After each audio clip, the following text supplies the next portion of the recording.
낮에는 폭염에 밤에는 열대야에 단 한순간도 정말 덥지 않을 때가 없습니다. 의지할 건 에어컨과 선풍기뿐. 전력 사용량이 사상 최고치를 경신했습니다. 먼저 이 시각 전국 기온부터 살펴보겠습니다.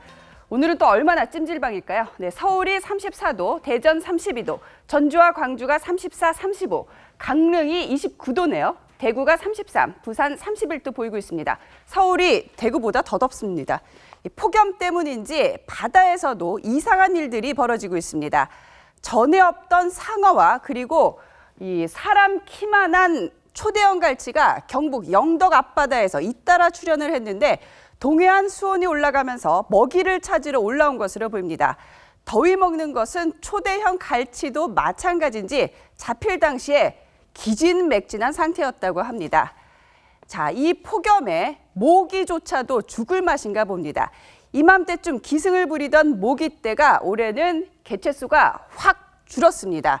예년만큼 눈에 띄지를 않는데 김성수 평론가님, 그 많던 웽웽거리던 모기들은 다 어디로 간 거예요? 그러니까요. 지금 현재 채집을 해보니까 작년에 비해서 대략 한 36% 정도 모기 개체수가 줄어들었다는 건데 일단 여러 가지 요인이 함께 작동을 했다고 봅니다. 예. 우선 첫 번째로 우리가 폭우가 확 쏟아지고 그냥 장마가 싹 그쳤잖아요. 예. 그 폭우가 워낙 세게 쏟아지다 보니까 모기들이 살 수 있는 그런 웅덩이나 이런 데를 다 쓸어가 버린 거죠. 유충들이나 알들이나 이런 것들을. 예. 그리고 그다음엔 또 아주 폭염이 내리쬐면서 물 웅덩이들을 싹 말려버렸어요.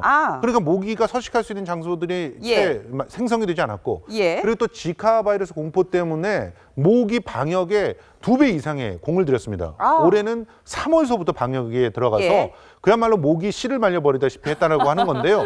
그러다 보니까 지금 난데없이 뿌리는 모기약, 또 바르는 모기약 만드는 업체들의 주가가 내려가고 있는 지카 바이러스 특수를 좀 보려고 생각했는데 오히려 주가가 내려가고 있는 그런 상황이라고 합니다. 아니, 불청객 모기가 사라졌다는 것은 참 반가운 소식이지만 대신 밤마다 이 매미가 얼마나 울어대는지 정말 밤잠 설치시는 분들이 많아요. 네, 근데 일단 그 매미가 우는 것은 이제 순매미만 운다고 알려져 있습니다. 그래서 암매미를 향한 세레나다다, 사랑의 세레나다다 이런 설명이 있는데요. 어쨌든 참매미 같은 경우에는 이제 밝을 때 울기 때문에 밤에 네온 사인 불 등이 계속 있어서 밤에도 참매미는 여전히 계속 울고 있고 또 말매미 같은 경우는 이제 열이 높게 되면 많이 울게 되는데 요즘에 폭염 때문에 이른바 도시의 열섬 현상이 있다 보니까 계속 밤에도 더울 수밖에 없다 보니까 계속 말매미도 울고 있다. 즉 참매미, 말매미 함께 울다 보니까 우리 편안하게 잠을 자야 되는 인간들은 상당히 조금 어려운 시기가 아닌가 이렇게 생각되는 거죠. 그런데 재미난 것은 도시에서만 이렇게 매미가 온답니다. 그래요? 시골은 조용해요? 그러니까 말씀하신 대로 야간에도 조명을 계속 켜놓고 그러니까 이제 참매미들은 울죠. 그다음에 야간에 열섬 현상 때문에 열대가 더 극심하고 그러니까 말매미들도 울고. 근데 시골에 가면은 야간에는 야간 나름대로 밤에 기온도 내려가고 불도 꺼지잖아요. 그러니까 매미들도 잠을 잔다는 거죠. 참매미는 환해서 울고 말매미는 더워서 울고 정말 사람들이 울고 싶은 심정인데요.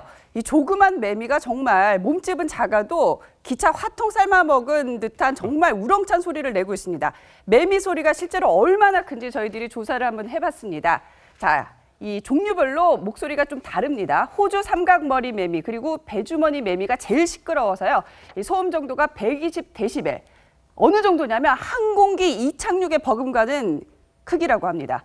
그다음이 이 참매미, 말매미 이 80데시벨로 진공청소기 수준의 소음인데요. 집시법 위반 수준이라고 합니다. 야, 대단합니다. 그리고 애매미가 승용차 수준, 풀매미가 재봉틀 수준이라고 하는데 변호사님, 집시법 위반 수준의 소음을 내면 이 매미들 다 구속해야 되는 것 아닙니까? 구속해야 될 것 같은데 지금 집시법은 곤충에 대해서 적용되지 않기 때문에 힘들고요.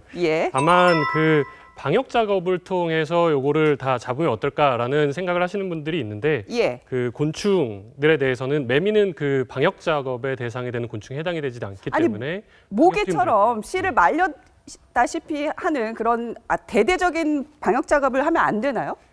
그럴 필요성이 있어 보이는데 지금까지는 해당 법규에 대상 곤충으로 포함이 되어 있지 않고요. 또 소음진동관리법상으로도 곤충 소음 같은 경우에는 규제 대상에 포함되어 있지 않기 때문에 그렇군요. 신고를 하시더라도 특별히 소음 대상으로서 어떤 조치가 취해지지 않습니다. 그냥 매미랑 함께 더불어서 살아야 되는 수밖에 없나요, 교수님? 어떻게 본다면 이제 생태계에 같이 존재할 존재다 이렇게 생각을 해야 되는데 그런데 사실 지금 그 폭염 속에서 무엇인가 잠을 편안히 자도 그 다음 날 여러 가지로 좀 어렵지 않습니까? 그러던 차에 그 매미가 계속 울게 되면은 아무래도 평온한 숙면이라든가 이런 것에 상당 부분 뭐 방해를 받을 수밖에 없는 상황이고요. 뭐 에피소드적인 차원에서 보면 아파트 경비실에서 근무하시는 경비 아저씨 분들 밤에 갑자기 20마리, 30마리의 매미가 그냥 충격을 하다 보니까 깜짝깜짝 놀라는 경우도 많이 있다는 거죠. 무슨 일 벌어졌나 해서. 그렇죠. 그만큼 상당히 이제 그 매미가 이제 많이 현재 있는데 마음을 좀 편히 놓고 그 생태계 같은 존재다 이렇게 좀 마음을 갖게 되면 편안한 숙면도 가능하지 않을까 한번 생각해 봅니다. 근데 방법이 없는 것 같지도 않습니다. 이제 매미가 땅 속에서 살다가 나무 위로 올라와서 성충이 되는데 그래서 미국 같은 경우에는